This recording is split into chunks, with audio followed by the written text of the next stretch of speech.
Brilliance Audio.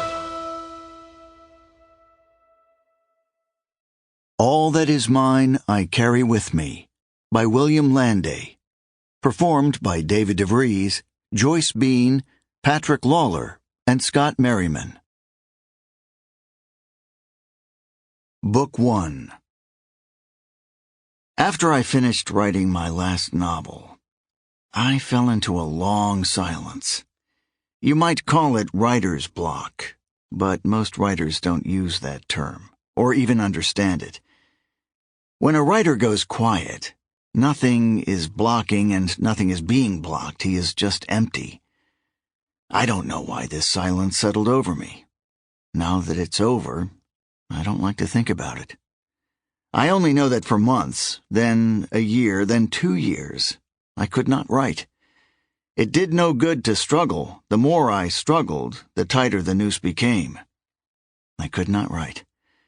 Then I could not sleep. Then I could not bear my own presence, and I began to think dark thoughts. I won't dwell on the details.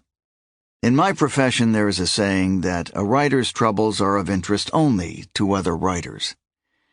I mention my silent period here only because it is the reason I wrote this book, for it was during this time, when I would have grabbed at any plausible idea for a story, that I got an email from an old friend named Jeff Larkin.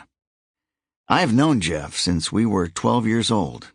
We met in September 1975, when we entered the 7th grade together at a very august and, to me, terrifying private school for boys, and we became pals almost immediately.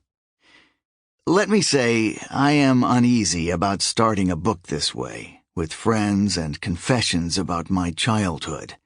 I am not nostalgic for that time in my life. I'm not even sure an honest account is possible. I do not trust my own memories. I tell myself so many stories about my past, as we all do. Worse, much worse, I don't think a writer ought to insert himself into his stories this way. It generally distracts more than it deepens. A writer's place is offstage. But what choice do I have? If I am going to tell this story, there is no way around a little autobiography.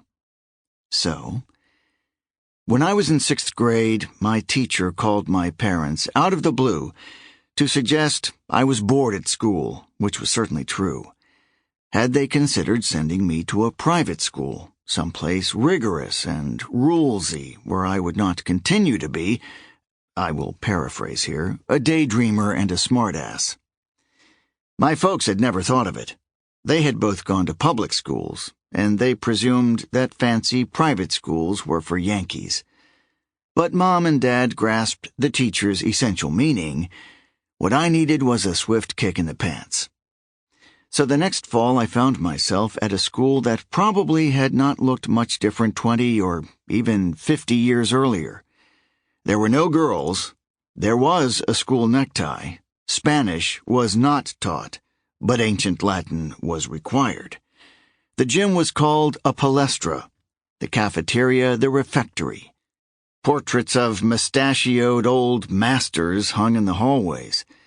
There was a half-length painting of King Charles I gazing down at us with his needle nose and Van Dyke beard, which alone might have cured me of daydreaming and smartassery. Even my parents were dazzled and intimidated by the place. My mother warned me, "They smile at you, these wasps, but I promise you, behind closed doors, they call us kikes."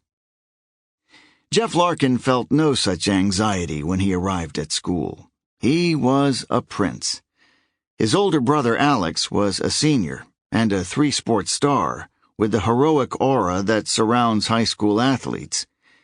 Jeff's dad was well known, too. He was a criminal defense lawyer, the kind that showed up in the newspaper or on TV, standing beside a gangster, swaggering on about the incompetence of the police and the innocence of his wrongly accused client. There was a dark glamour to Mr. Larkin's work, at least before the catastrophe, when his association with violent crime stopped being a thing to admire.